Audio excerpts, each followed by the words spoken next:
I've been knowing you forever. Yeah. And I think that, over time, you've opened up a lot more. Yeah. But you have had some guarded periods of your life where you, like, hey, wait a minute. A lot of it had to do with the fact that I was being guarded by those people whom I designated that responsibility. Right. Now it's mine.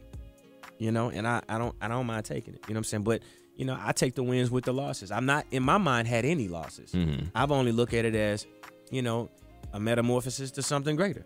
You know what I'm saying? This is, you live and learn through all of your experiences, good or bad. You know what I'm saying?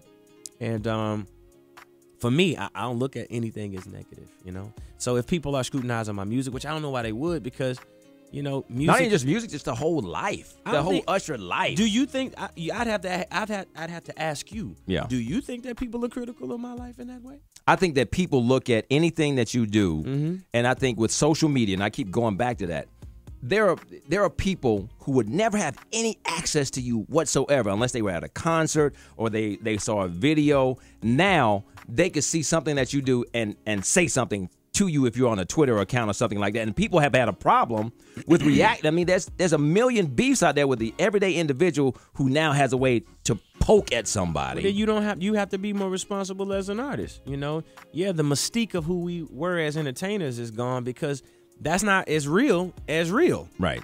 People being able to feel you for who you are is something that is good.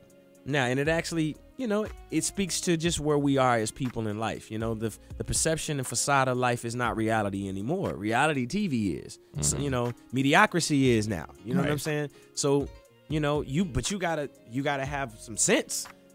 Right. Don't have certain dialogue. Don't get into certain conversations. Certain things are not even a conversation. Conversation. I talk to you about my children and everybody because I love them, but I don't really get too deep into family stuff. I don't, because that's not for everybody. Right. You know what I'm saying? But me as a parent, I'm proud, so I'll talk about it. But my life as a whole, man, if anything, stay tuned, because it's always going to be something that you go through that you'll be able to come through. Right. Let it be motivation for you. Do you feel like you've been able to step outside of the box of what even you thought you might not have been able to do yourself? Because I tell you, when I saw Chicago, yeah, and I was there opening night, and I said, this dude has done something that a lot of people are like, I mean, you pulled it off. And I was very proud because I was like, it's something that wasn't in your typical comfort zone because it's a different audience every night. You're not Usher when you come around that corner. You're that character. And you did that thing. Yeah.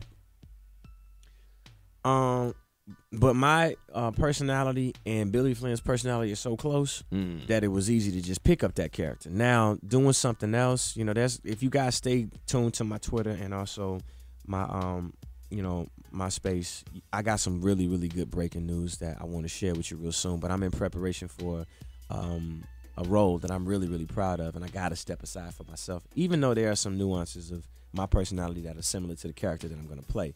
But it's a very incredible role that I'm getting ready to play. Something that I think everybody's going to really love. Anyway. I know exactly what it is. It's a sequel to Texas Rangers. You crazy. Light it up, I saw that movie. Randolph Douglas Scipio. I saw that. Light up, too. Nah. We couldn't even get that cast back together if we wanted to. But, Did you have to audition? No, I didn't. Do tell. No, I Without will. telling what it is. I'm not going to give you too much information about it other than the fact that this is, a well-known icon of our time. Wow. I'm actually going to play. Okay. So, I give It's you a that much. biopic. No, it's not a biopic. Not a biopic. It's not a biopic. It is a biopic in a way. Just go to my Twitter, man. Come on, man. And MySpace, and you'll get it. But what you were saying is it okay to kind of step outside? Who? Is it all right to step? She was No, telling I'm me not what it going into porno. Stop. She's like, get on action. It's a booty butt cheeks. What? Crazy. Now, is it easy to step outside of character? Yeah. I mean, that's the whole point of being challenged. And I do think that I've been able to do some really incredible things outside of music. I mean, what I've been able to do with this city through philanthropy, man, with motivating our youth and being able to go all over the world and sit with Desmond Tutu and sit with, Nelson Mandela and so many incredible people, bringing Bill Clinton, to Atlanta, Deepak Chopra, being able to sit down with him and understand the philosophy and have him work with me this year, with our World Leadership Awards campaign, as well as thing that we do every year. Got me tongue tied. Yeah, but I do feel that it's important for artists to step outside of what is the norm. If you have just been an artist, don't just be an artist. Right. Let it transcend something else. And maybe everybody can't do that, but that is something that is in me. You know what I'm saying? To motivate youth.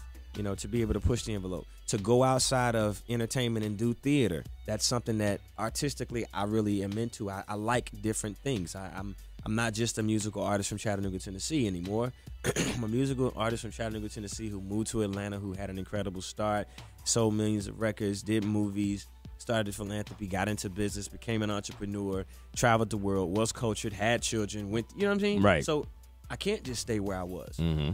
And at times, maybe people may not all understand it, but it's my duty to at least offer it to them and give them something new, a new experience, something that is thought-provoking, something that ties our worlds together. As music, changes and cultures are growing, I think that we should be a part of it. That is the one beautiful part about R&B or rhythm and blues that was so creative for us and so great, is that it touched so many different things. Right. But when R&B is put in a specific box or category, then people are done. I'm trying to grow that, and and it's not just R&B. It's just a new philosophy about how to approach music. It ain't even genre specific. It's just music. Music is a soundtrack. That was going to be my next question to ask you. Yeah. Define what your thought, your definition of world music is. Everything you like and you listen to.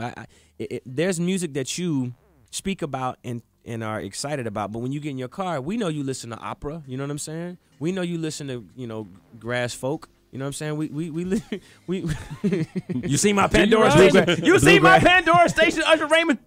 Bluegrass. Nah, but the point is, man, as long as you can make it approachable and everybody can feel comfortable in it, then it should be fun. But for the people who can't travel all over the world, you give them a different experience, man. Get outside that box. Just look out. Open up. Music has always been a universal language. Right. Allow it to be that.